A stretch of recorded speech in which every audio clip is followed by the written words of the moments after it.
Eh ben salut les artistes libres et bienvenue dans cette nouvelle émission de Écrire Comme, où aujourd'hui on s'attaque à un monument de la chanson française qui est Jean-Jacques Goldman. J'avais plus écouté du Jean-Jacques Goldman depuis que j'avais 2 ans, je crois. C'était mon chanteur préféré quand j'étais tout petit.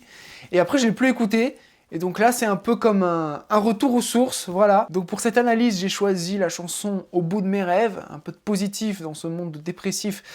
Ça fait pas de mal. Avant de commencer l'analyse, n'oublie pas que j'ai récemment créé un audio qui s'appelle les 11 commandements de l'artiste libre, où je te partage tout ce que j'ai appris sur la création de textes, la création de contenu, où on va parler de principes qui déménagent les consciences, hein, clairement, on va parler aussi d'hygiène de vie, on va parler d'énergétique, on va parler de plein de choses que tu ignores, et bah tu as le lien dans la description. Donc commençons sans plus attendre notre analyse, et on va commencer avec la top line, c'est-à-dire la mélodie principale. Alors ce qu'on remarque dans le couplet de cette chanson, c'est le même principe qu'on a vu dans l'analyse sur Easily, donc je te mets le lien en suggestion si tu as envie d'aller voir cette vidéo. C'est-à-dire le principe du question-réponse. Tu vas avoir une première phrase mélodique qui va faire nanananananana, question, et une réponse qui va faire nanananananana. Au passage, je sais pas si c'est mis d'accord avec Bob Dylan, mais Knockin' on Heaven's Door, c'est un peu la même mélodie, quoi. C'est juste pas le même tempo, et bref. Des fois, je culpabilise parce que ça ressemble trop à quelque chose qui a été déjà fait, que j'ai entendu, je me suis inspiré de manière inconsciente et tout, bah... Faut peut-être constater que Goldman et Bob Dylan ont des chansons similaires, et que je sache, il n'y a pas eu de procès, donc voilà, bref. Et à ce question-réponse, on va rajouter ce qu'on appelle des rimes croisées. Donc là, on bascule sur la slide. Alors, au niveau de la question, on va faire une rime. Et même si le temps presse. Et au niveau de la réponse, on va faire une autre rime, une rime B. Même s'il est un peu court. Si les années qu'on me laisse, on revient sur la rime A, ne sont que minutes et jours. Et là, hop, on revient sur le schéma de rime B. C'est intéressant parce que dans le rap, dans le hip-hop, dans l'urbain, dans les styles que j'ai l'habitude de pratiquer, on ne retrouve pas ce genre de choses. Ça, c'est typique de la chanson. Souvent, on va avoir ce qu'on appelle des rimes internes, c'est-à-dire, en fait, la rime A, elle va être au milieu de la phrase, et la rime B va être à la fin de la phrase, mais le fait de croiser des rimes en fin de phrase, ça se fait beaucoup moins, donc voilà, ça sera l'occasion de tester tout ça. J'ai hâte, et même si l'on m'arrête, schéma rime A, ou s'il faut briser des murs, rime B, en soufflant dans des trompettes, rime A, ou à force de murmure. T'as compris le principe.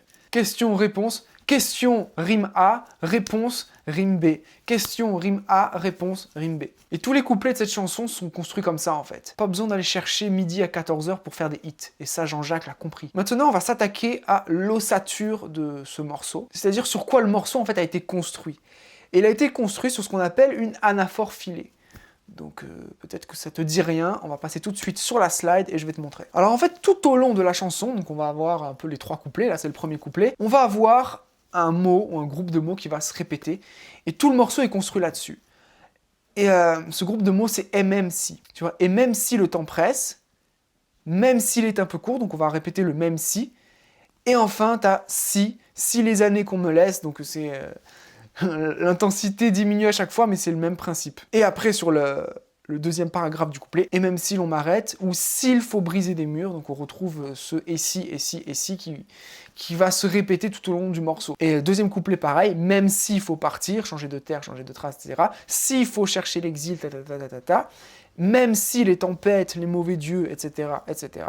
Troisième couplet, et même si tu me laisses au creux d'un détour, Donc il le répète pas forcément tout au long du couplet, des fois, là, son troisième couplet, il le dit qu'en début de couplet. Sur les 2 précédents, il le répète un petit peu plus, mais en fait, ça donne la tonalité du texte, en fait. Et enfin, le dernier ingrédient qu'on va voir pour faire du Jean-Jacques Goldman, c'est ce qu'on appelle les métaphores. Alors sûrement tu connais ce mot. Et souvent on a tendance à confondre la métaphore avec la comparaison. La comparaison, c'est « je suis comme un pommier », par exemple. Tu sais que tu rajoutes « comme », parce que tu compares... je suis en pleine forme comme Rocco Siffredi de... Putain, pourquoi je prends des exemples comme ça, moi? Je suis gai comme un pinson. Je pleure comme une madeleine. Ou même s'il faudra me l'expliquer celle-là, parce que les madeleines, elles pleurent pas. Par contre, si tu dis « je suis une madeleine perdue dans la mélancolie », là, on est dans une métaphore. Parce que tu enlèves le « comme ». Tu t'immerges directement dans le truc. Donc je vais te montrer des exemples, ça sera plus simple sur la slide. Quand il dit s'il faut briser des murs en soufflant dans des trompettes ou à force de murmures, c'est une image mentale en fait. Briser des murs, ça parle d'avancer dans la vie, de réaliser ses rêves en brisant les obstacles qui sont devant nous. En soufflant dans des trompettes ou à force de murmures, bah, essayer de briser des murs en soufflant des trompettes, tu vois, t'as l'image qui te vient et tu te dis, bah, ça va être compliqué. Et donc Jean-Jacques te dit, même si c'est compliqué, t'es là avec ta trompette, ou même quand tu murmures, oh, t'es à bout de force, et bah, tu continues à aller au bout de tes rêves. Et tu vois, le message, il est fort parce qu'il a imagé son message. Tu peux aussi faire des métaphores en utilisant ce qu'on appelle un champ lexical, c'est-à-dire un vocabulaire précis. Quand il dit s'il faut partir, changer de terre ou de trace, s'il faut chercher dans l'exil l'empreinte de mon espace. Donc là, il parle de laisser une empreinte dans le monde, de laisser son empreinte sur terre en réalisant ses rêves. Donc c'est pas une empreinte que tu vas laisser dans le sable pour de vrai. Donc pareil, une image. Une autre métaphore, et d'ailleurs c'est des métaphores assez populaires qu'il utilise, c'est les tempêtes. Quand on a des moments difficiles dans notre vie, si les tempêtes, les dieux mauvais, les mauvais courants, c'est-à-dire des choses désagréables qui nous arrivent dans notre vie, nous feront courber la tête, plier les genoux sous le vent. Donc le vent, c'est les bourrasques, les tornades, les tempêtes, donc ça reprend en fait les murs qu'on a vus précédemment. Donc tu vois, il n'hésite pas à faire ce qu'on appelle une métaphore filée, c'est-à-dire ou une allégorie. D'ailleurs, j'ai pas compris, s'il y a des gens qui savent ce que c'est la différence entre une allégorie et une métaphore filée, vous pouvez vous lâcher dans les commentaires. C'est bon pour le référencement, mais il va continuer, en tout cas dans l'image de la tempête, le long de pendant presque la moitié du couplet. Et enfin, le dernier exemple, et même si tu me laisses au creux d'un mauvais détour, donc là, il parle plutôt de rupture amoureuse, en tout cas de ce que j'ai compris. Bah, au creux d'un détour, c'est un peu la métaphore de l'automobiliste, tu vois. Nous sommes ensemble sur le chemin de la vie, à bord d'une Lamborghini ou d'une 2 chevaux ou d'une Fiat Punto, et puis tu me laisses au creux d'un mauvais détour, tu sais, en pleine nuit, tu sors de la voiture, et tu te retrouves avec c'est sur la bande d'arrêt d'urgence avec des espèces de voitures qui passent tout le long, et là tu te retrouves au milieu, tu fais ouais, qu'est-ce que je fous là, voilà, tu vois, ça reste une image. Ou quand tu te fais larguer, tu peux avoir cette sensation-là, tu vois.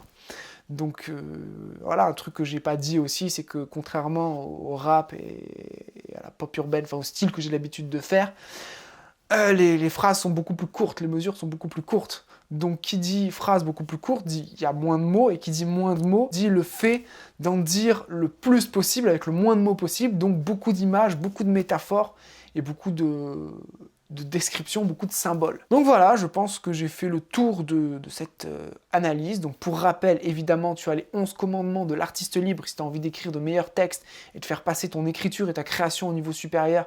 Bah, le lien, il est dans la description.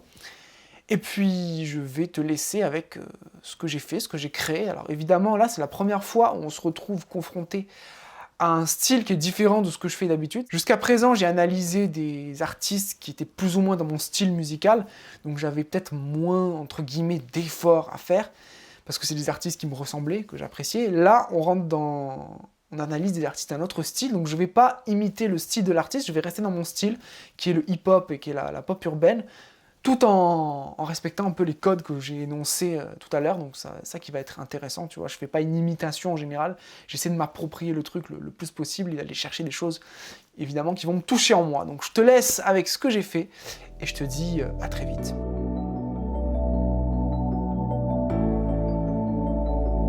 Si je pouvais t'ouvrir mon cœur, sans avoir peur que je le ramasse, oui, ton père est un voleur, descendu de l'espace. Si je pouvais combler mes failles, m'affirmer sans me sentir coupable, je suis pas fait pour vivre sur des rails, j'en ai plus derrière la soupape. Si je pouvais ouvrir mes yeux, voir au-delà de toute cette souffrance, percevoir les signes dans les yeux, afin d'élever ma conscience. Si je pouvais retrouver mes ailes, maîtriser